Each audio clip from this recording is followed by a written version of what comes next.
We already told you that, yes, the United States sent to Havana on behalf of President Trump a person, we're not going to mention who it is, a person accompanied by others to negotiate, to start making requests to Díaz-Canel's government. And today we can tell you what many of those requests are, which, as I said, for now the Cuban government doesn't see as a bad thing. Castillon Confidential by Albert Castillon.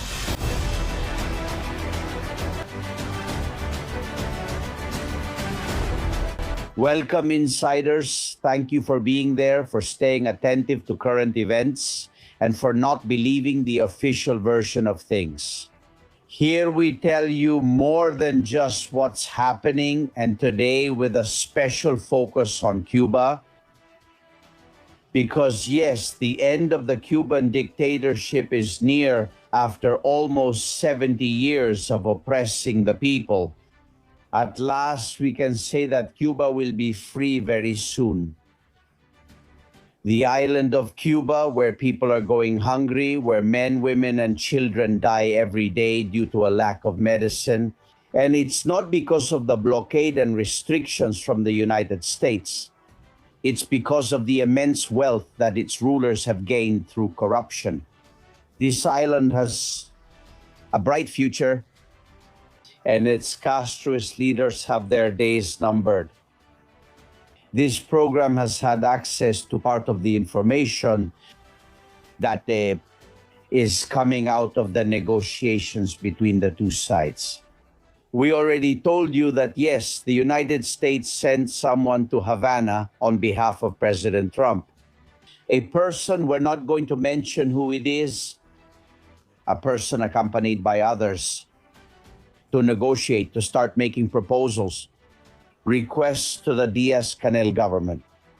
And today we can tell you what many of those requests are, which, as I said, for now the Cuban government doesn't see as a bad thing. Hopefully this information will become a reality. And I don't want for you to get ahead of yourselves thinking it's just a matter of days. No. If everything goes as it seems, the change would happen in 11 months, therefore at the end of 2026. But for that, we have to start now. And Marco Rubio has also taken the Cuba issue personally. Don't forget that he was born in Miami, but his parents are Cuban exiles. Therefore, the main thing, gentlemen, is that it's already clear that things are changing in Cuba. And that's becoming noticeable. I'm not going to give you information that could harm the negotiation, but I will tell you this. Cuban dissidents all over the world, in Spain, in many countries, have been called for meetings in the month of February with someone who is connected to the United States government. The dissident movement is being prepared, organizing the Castro loyalists so that they obey the regime of Donald Trump. The example of what happened with Nicolas Maduro has been key, fundamental. That brilliant and surgical extraction in a matter of hours has been the example for others who could end up in the same Brooklyn prison for similar crimes. Look, according to the information we've had access to, the agreement or pre-agreement, we should say, is still very premature. It needs to be developed. Between the United States government and the criminal government of Cuba, it is as follows. First point, change of government. Immediately when this agreement is signed, the Cuban government must be changed. Second, create a commission to oversee the change. And in the commission, there would be Cubans, but also Americans, because it would be the United States who would control what was decided there. Third condition, essential and a priority, release Cuban political prisoners on a massive scale. There are thousands today. Fourth, completely liberalize the country's economy and bring the free market to Cuba.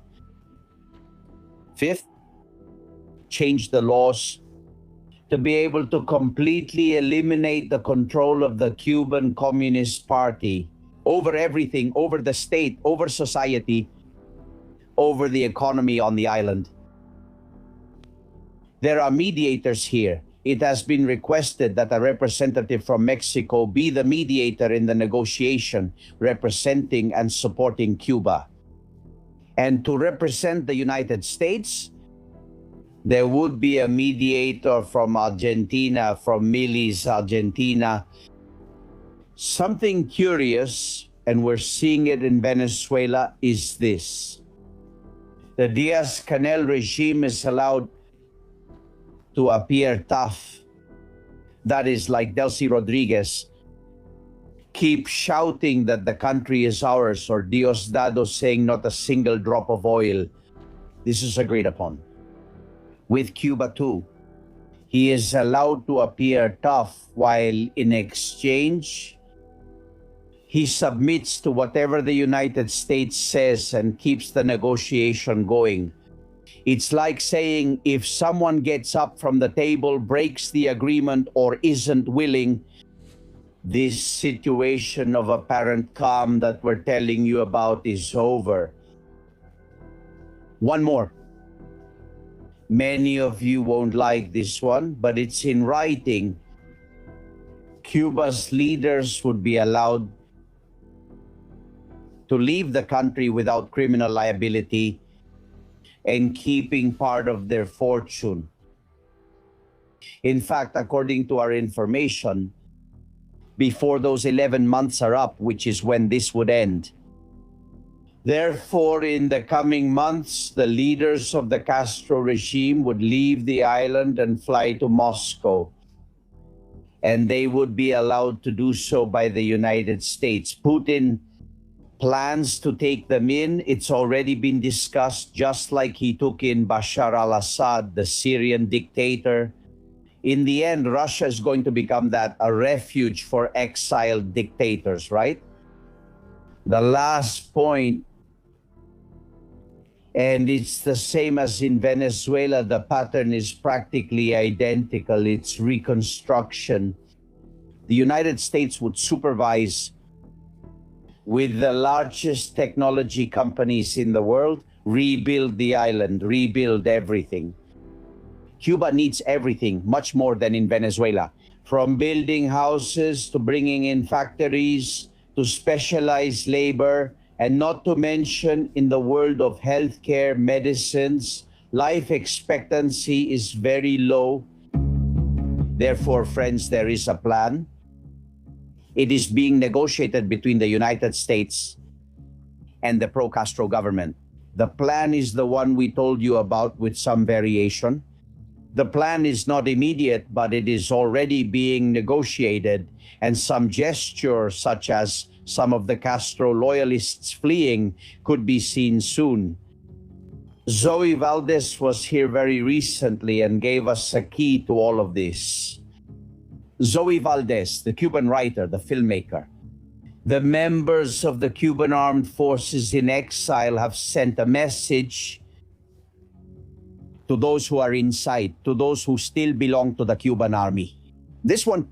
These soldiers are saying, be careful. They're telling Gaisa, they're telling the armed forces, you have to be very attentive to what they're going to propose to you, or to what's happening regarding the messages that the United States might send, because it could be a terrible ending.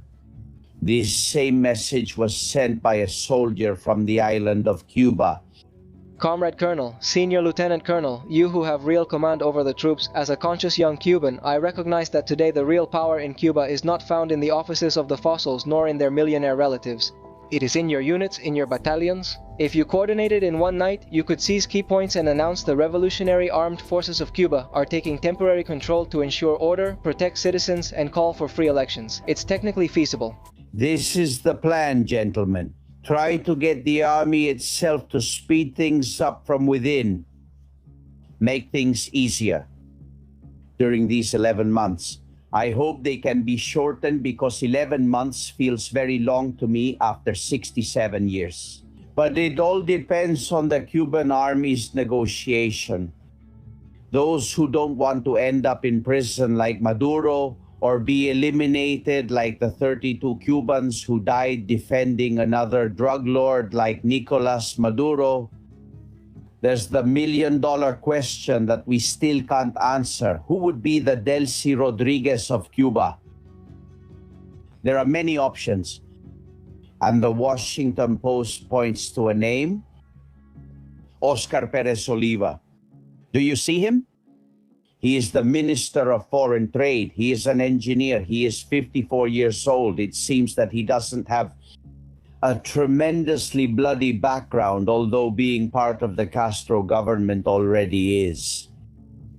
He is Fidel Castro's grandnephew and therefore also Raul Castro's grandnephew, but he's a technocrat. So he has a low profile. Nothing too political. He is an official of the regime. That is someone who would obey orders but would be within the government and with family ties to Castroism.